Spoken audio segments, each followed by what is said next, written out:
Adrian tidak pernah merasa dirinya sedang menyerang siapapun. Ia hanya berbicara dengan nada datar, bahasa yang tertata, dan keyakinan penuh bahwa apa yang ia sampaikan adalah kesimpulan logis dari data yang ia kumpulkan selama bertahun-tahun. Siaran langsung itu berjalan seperti biasa. Lampu studio stabil, kamera diam, tidak ada ketegangan yang terasa. Ia menyebut Indonesia dengan kalimat yang sering ia ulang di forum internasional, ramah, kaya budaya, penuh potensi, namun tertinggal dalam teknologi dan efisiensi. Tidak ada kata kasar, tidak ada hinaan, hanya simpulan yang terdengar wajar bagi siapapun yang terbiasa melihat dunia dari kejauhan. Namun justru disitulah masalahnya. Adrian berbicara seolah Indonesia adalah catatan kaki, sesuatu yang bisa diringkas dalam 2 paragraf, lalu ditinggalkan. Ia tidak sadar bahwa kejujuran yang tidak disertai pengalaman seringkali berubah menjadi penghakiman halus. Saat siaran berakhir,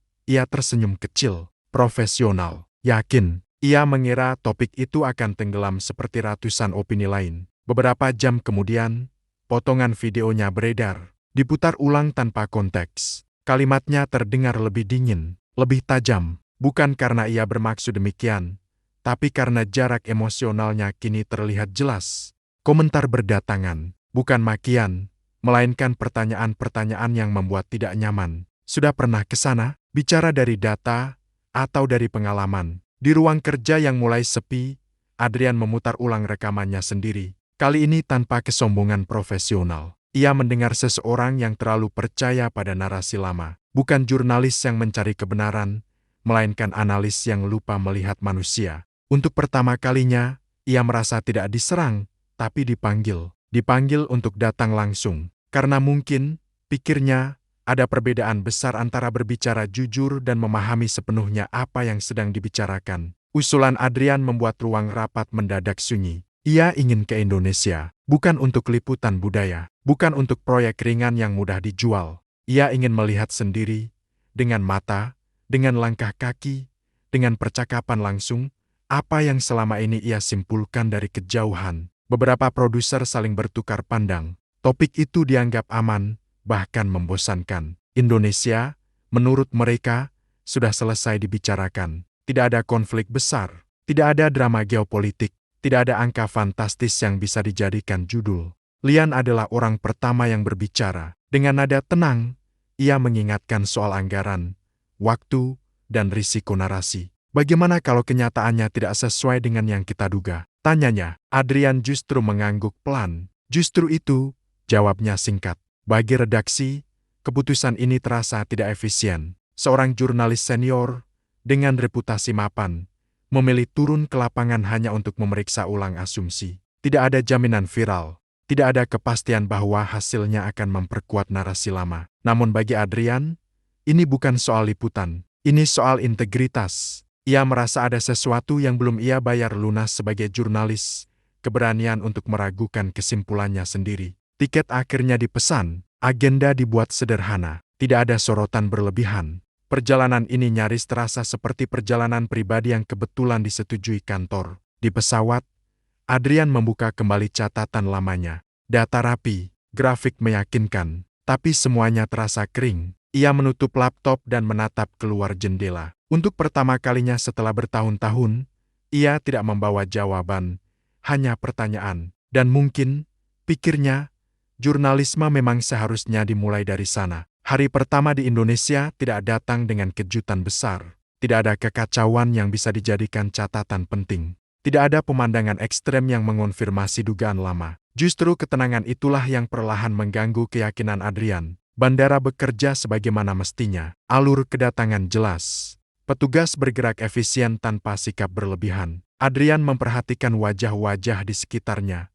Lelah, tergesa, tapi tidak panik. Semuanya berjalan dalam ritme yang wajar. Terlalu wajar untuk negara yang selama ini ia letakkan dalam kategori berkembang.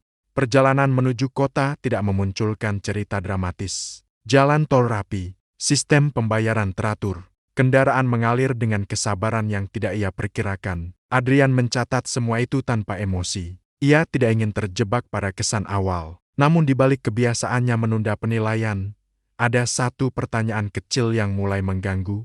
Sejak kapan ekspektasi rendah menjadi standar aman? Hotel berdiri sederhana, bersih, dan berfungsi. Tidak berusaha mengesankan siapapun. Dari jendela kamar, kota terlihat hidup dengan caranya sendiri. Tidak menuntut perhatian, tidak meminta pengakuan. Adrian menyadari sesuatu yang jarang ia temui dalam liputannya, sebuah tempat yang tidak sibuk membuktikan diri. Malam hari ia berjalan singkat, bukan sebagai jurnalis, melainkan sebagai pengamat diam. Orang-orang beraktivitas tanpa merasa sedang ditonton.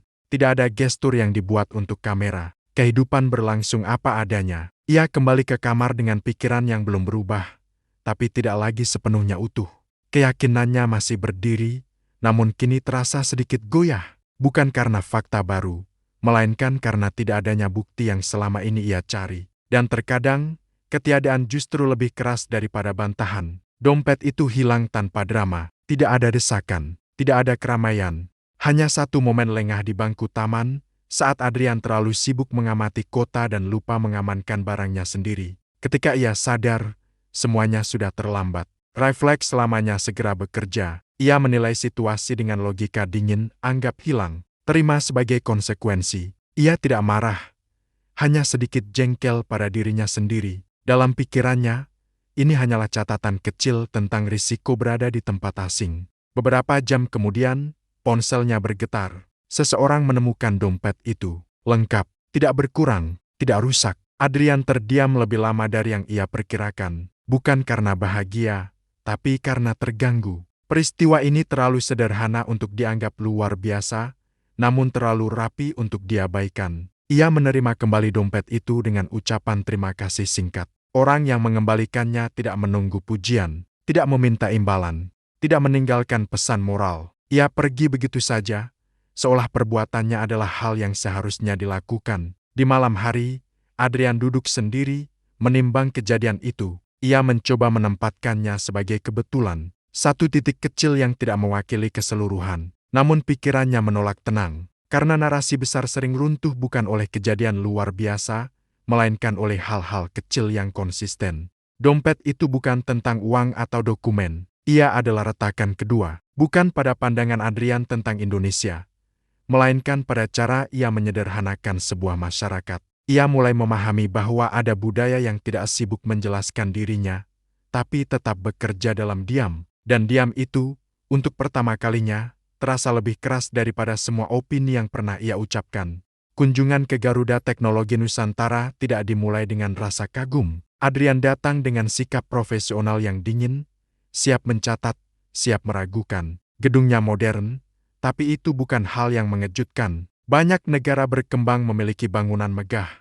Ia mencari celah, tanda bahwa semua ini hanya etalase. Namun celah itu tidak mudah ditemukan. Ruang kerja tertata tanpa kesan pamer. Insinyur bergerak dengan fokus yang tenang. Tidak ada poster motivasi berlebihan, tidak ada klaim besar tentang masa depan. Yang ada hanya sistem yang berjalan. Adrian memperhatikan bagaimana riset dibicarakan, bagaimana kegagalan dicatat, dan bagaimana keberhasilan tidak dirayakan secara berlebihan. Ia melihat peta jalan teknologi yang panjang dan tidak sensasional. Fokus pada kebutuhan domestik, bukan pengakuan global. Disinilah ketidaknyamanan mulai muncul. Narasi lama yang ia pegang tidak menyediakan ruang untuk pendekatan semacam ini. Dalam pikirannya, negara seperti Indonesia seharusnya masih mengejar, bukan merancang. Adrian menyadari bahwa ia tidak sedang melihat proyek percobaan, melainkan ekosistem. Bukan kebetulan satu dua orang pintar, tapi struktur yang sengaja dibangun. Ia mencoba menahan diri untuk tidak terkesan, namun catatan di tangannya semakin jarang berisi tanda tanya. Yang paling mengganggu bukan kecanggihannya, melainkan ketenangannya. Tidak ada rasa tergesa, tidak ada keinginan membuktikan diri pada tamu asing, seolah mereka tidak sedang menunggu pengakuan dari luar. Saat meninggalkan gedung itu, Adrian merasakan beban aneh, bukan kekaguman, melainkan kegagalan membaca arah. Teknologi ini, menurut peta lamanya, tidak seharusnya ada di sini. Dan ketika peta tidak lagi sesuai medan, yang perlu diperbarui bukan wilayahnya, tapi cara melihatnya. Kamera itu tertinggal tanpa sengaja. Tidak ada niat, tidak ada perhitungan. Adrian baru menyadarinya beberapa jam kemudian, ketika agenda hampir selesai. Ia menimbang kemungkinan terburuk, lalu memilih langkah prosedural. Tidak ada ekspektasi berlebihan. Kamera itu kembali keesokan harinya, utuh. bersih, tanpa catatan heroik. Sekali lagi, kejadian ini tidak cukup besar untuk disebut luar biasa. Namun bagi Adrian, ini adalah pola yang mulai sulit diabaikan. Ia mencoba menghubungkan peristiwa-peristiwa kecil itu secara rasional. Dompet, kamera, sikap orang-orang yang tidak mencari pengakuan. Tidak ada satupun yang dramatis. Justru konsistensi itulah yang melelahkan keyakinan lamanya. Adrian terbiasa melihat kejujuran sebagai pengecualian, sesuatu yang patut dicatat karena jarang. Di sini, kejujuran hadir sebagai kebiasaan, tidak dipajang, tidak dibanggakan, hanya dilakukan. Ia mulai memahami bahwa masyarakat ini tidak bekerja berdasarkan pengawasan ketat, melainkan rasa saling menjaga. Bukan karena semua orang baik, tetapi karena norma diam-diam mengikat lebih kuat daripada aturan tertulis. Malam itu, Adrian menulis tanpa kesimpulan. Tidak ada kalimat besar, tidak ada penilaian final, hanya catatan pendek tentang hal-hal yang terus berulang. Dalam jurnalisme, pengulangan seringkali lebih penting daripada kejadian tunggal. Kejujuran yang konsisten adalah bentuk paling berbahaya bagi prasangka. Ia tidak menyerang, ia tidak membantah, ia hanya hadir, terus-menerus, sampai tidak ada lagi ruang untuk menyangkal. Dan Adrian mulai sadar, yang sedang runtuh bukan citra sebuah negara, melainkan kepercayaannya pada narasi lama yang terlalu nyaman untuk dipertahankan. Adrian datang ke ruang redaksi Cakrawala TV tanpa ekspektasi besar. Baginya, media lokal seringkali berada di dua ekstrem, terlalu defensif atau terlalu meniru narasi luar. Ia bersiap mencatat bias, mencari celah kepentingan, dan membedakan mana kritik yang tulus dan mana yang dibungkus kepatuhan. Yang ia temukan justru ketenangan yang tidak biasa. Diskusi berlangsung tanpa nada pembenaran. Masalah ekonomi disebut apa adanya. Ketimpangan dibicarakan tanpa rasa malu. Tidak ada upaya menutupi angka, tidak ada keinginan mengemas kegagalan menjadi prestasi semu. Kritik tidak diarahkan keluar, melainkan ke dalam. Dan itu mengganggu lebih dalam daripada bantahan apapun. Adrian menyadari bahwa masyarakat ini tidak alergi pada kekurangan. Mereka tidak sibuk membela citra, melainkan memperbaiki. Di ruang itu, kritik bukan serangan, melainkan alat kerja. Ia mencatat bagaimana data diperlakukan sebagai cermin, bukan senjata. Ia membandingkannya dengan banyak ruang redaksi yang pernah ia masuki, tempat di mana pengakuan masalah dianggap kelemahan. Di sini, pengakuan justru menjadi awal diskusi. Tidak ada ilusi kesempurnaan. Tidak ada klaim superioritas moral. Saat meninggalkan ruangan itu, Adrian membawa kegelisahan baru. Jika sebuah negara berani menyebut masalahnya sendiri, maka ia sudah melangkah lebih jauh dari negara yang hanya sibuk menutupi. Kejujuran kolektif, ia mulai sadar, adalah fondasi yang jarang disorot. Narasi tentang Indonesia kembali retak, bukan karena ia melihat kehebatan besar, melainkan karena ia menyaksikan kedewasaan sosial yang tidak ia masukkan dalam perhitungannya. Monas bukan tujuan utama hari itu. Adrian berada di sana tanpa agenda liputan, hanya berjalan, mengamati, membiarkan dirinya larut di antara orang-orang yang tidak tahu siapa dirinya. Tidak ada lensa, tidak ada catatan resmi, hanya pengamatan sunyi. Ia melihat keluarga sederhana berbagi bekal, anak-anak berlari tanpa takut, pedagang kecil menunggu dengan sabar. Tidak ada kesan tergesa, tidak ada upaya menarik perhatian. Kehidupan berlangsung dengan ritma yang tidak ia pelajari dari laporan ekonomi. Di bangku taman, sepasang lansia duduk berdampingan, tidak berbicara banyak. Kehadiran mereka tenang, nyaris tidak terlihat. Adrian menyadari betapa jarangnya ia mencatat hal-hal semacam ini dalam liputannya. Manusia biasa tidak pernah masuk grafik. Sebuah permen kecil berpindah tangan. Gerakannya sederhana, nyaris tak berarti. Namun Adrian terhenti cukup lama untuk memperhatikannya. Tidak ada alasan besar di baliknya, hanya kebiasaan berbagi yang tidak memerlukan penjelasan. Di tengah keramaian itu, Adrian merasa sesuatu yang tidak ia rencanakan, rasa aman. Bukan karena tidak ada masalah, tetapi karena ada kepedulian yang merata. Tidak spektakuler, tidak heroik, hanya hadir. Ia menyadari bahwa kekuatan sebuah bangsa tidak selalu tampak pada gedung tinggi atau angka pertumbuhan. Kadang ia hidup di bangku taman, dalam gestur kecil yang tidak mencari pujian, dan untuk pertama kalinya sejak tiba, Adrian berhenti menganalisis. Ia hanya menjadi manusia di antara manusia lain, dan itu, tanpa disadari, mengubah segalanya. Kembali ke studio, Adrian membawa sesuatu yang tidak terlihat di kamera. Tidak ada data baru yang sensasional, tidak ada temuan rahasia. Yang ia bawa hanyalah perubahan cara pandang, dan itu justru hal paling berbahaya dalam dunia media. Ruang siaran terasa sama seperti sebelumnya. Lampu, meja, dan layar tetap di tempatnya. Namun Adrian tidak lagi berdiri di posisi yang sama. Ia tahu apa yang akan ia katakan tidak sepenuhnya sejalan dengan ekspektasi redaksi. Ia juga tahu bahwa kejujuran semacam ini jarang mendapat ruang panjang. Siaran dimulai tanpa nada heroik. Adrian tidak membantah pernyataan lamanya secara frontal. Ia memilih menjelaskan proses. Ia menyebut kesalahan bukan sebagai kebohongan, melainkan sebagai keterbatasan sudut pandang. Ia berbicara tentang data yang tidak cukup, tentang pengalaman langsung yang mengoreksi asumsi lama. Tidak ada pembelaan terhadap Indonesia. Tidak ada glorifikasi. Justru itu yang membuat siaran ini terasa janggal. Adrian tidak sedang memindahkan bias, melainkan melepaskannya. Reaksi datang cepat, terlalu cepat. Potongan video kembali beredar. Kali ini dengan nada berbeda. Ada yang memuji keberaniannya, ada yang mempertanyakan loyalitasnya. Di ruang redaksi, wajah-wajah tegang tidak perlu banyak bicara. Semua tahu konsekuensinya. Adrian menerima keputusan itu tanpa drama. Tidak ada amarah terbuka, tidak ada perlawanan. Ia memahami bahwa sistem media bekerja dengan narasi, dan narasi jarang memberi ruang bagi orang yang mengaku salah di depan publik. Malam itu, ia berjalan sendirian, bukan dengan rasa kalah, melainkan dengan kelegaan yang aneh. Karier mungkin terguncang, reputasi mungkin retak, tapi untuk pertama kalinya, ia tidak merasa sedang mengkhianati profesinya sendiri. Adrian tidak lagi bangun dengan agenda siaran, tidak ada rapat pagi, tidak ada tenggat naskah. Dunia yang dulu terstruktur rapi kini terasa sunyi. Namun dalam kesunyian itu, pikirannya justru lebih jernih.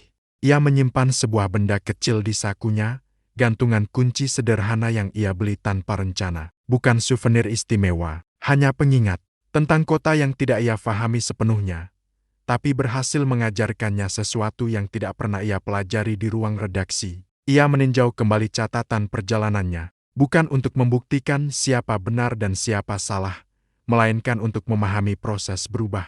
Ia menyadari bahwa kesalahan terbesarnya bukan pada penilaian awal, tetapi pada keyakinan bahwa ia sudah tahu cukup banyak. Indonesia, baginya, tidak lagi berdiri sebagai objek liputan. Ia menjadi cermin tentang bagaimana prasangka terbentuk, dipelihara, dan akhirnya runtuh bukan oleh argumen besar, melainkan oleh pengalaman kecil yang berulang. Adrian memahami bahwa kebenaran bukanlah sesuatu yang dimenangkan dalam debat. Ia tumbuh dari keberanian untuk hadir, mendengar, dan mengakui batas pengetahuan sendiri. Dalam dunia yang gemar berbicara, kemampuan untuk diam dan mengamati justru menjadi sikap paling radikal. Ia tidak tahu kemana langkah berikutnya akan membawanya, tapi ia tahu satu hal dengan pasti. Ia tidak ingin kembali menjadi jurnalis yang hanya percaya pada narasi yang nyaman. Di akhir catatannya, ia menulis satu kalimat pendek, bukan untuk publik, tapi untuk dirinya sendiri. Kebenaran tidak selalu keras. Kadang ia datang pelan, dan hanya terdengar oleh mereka yang mau mendekat.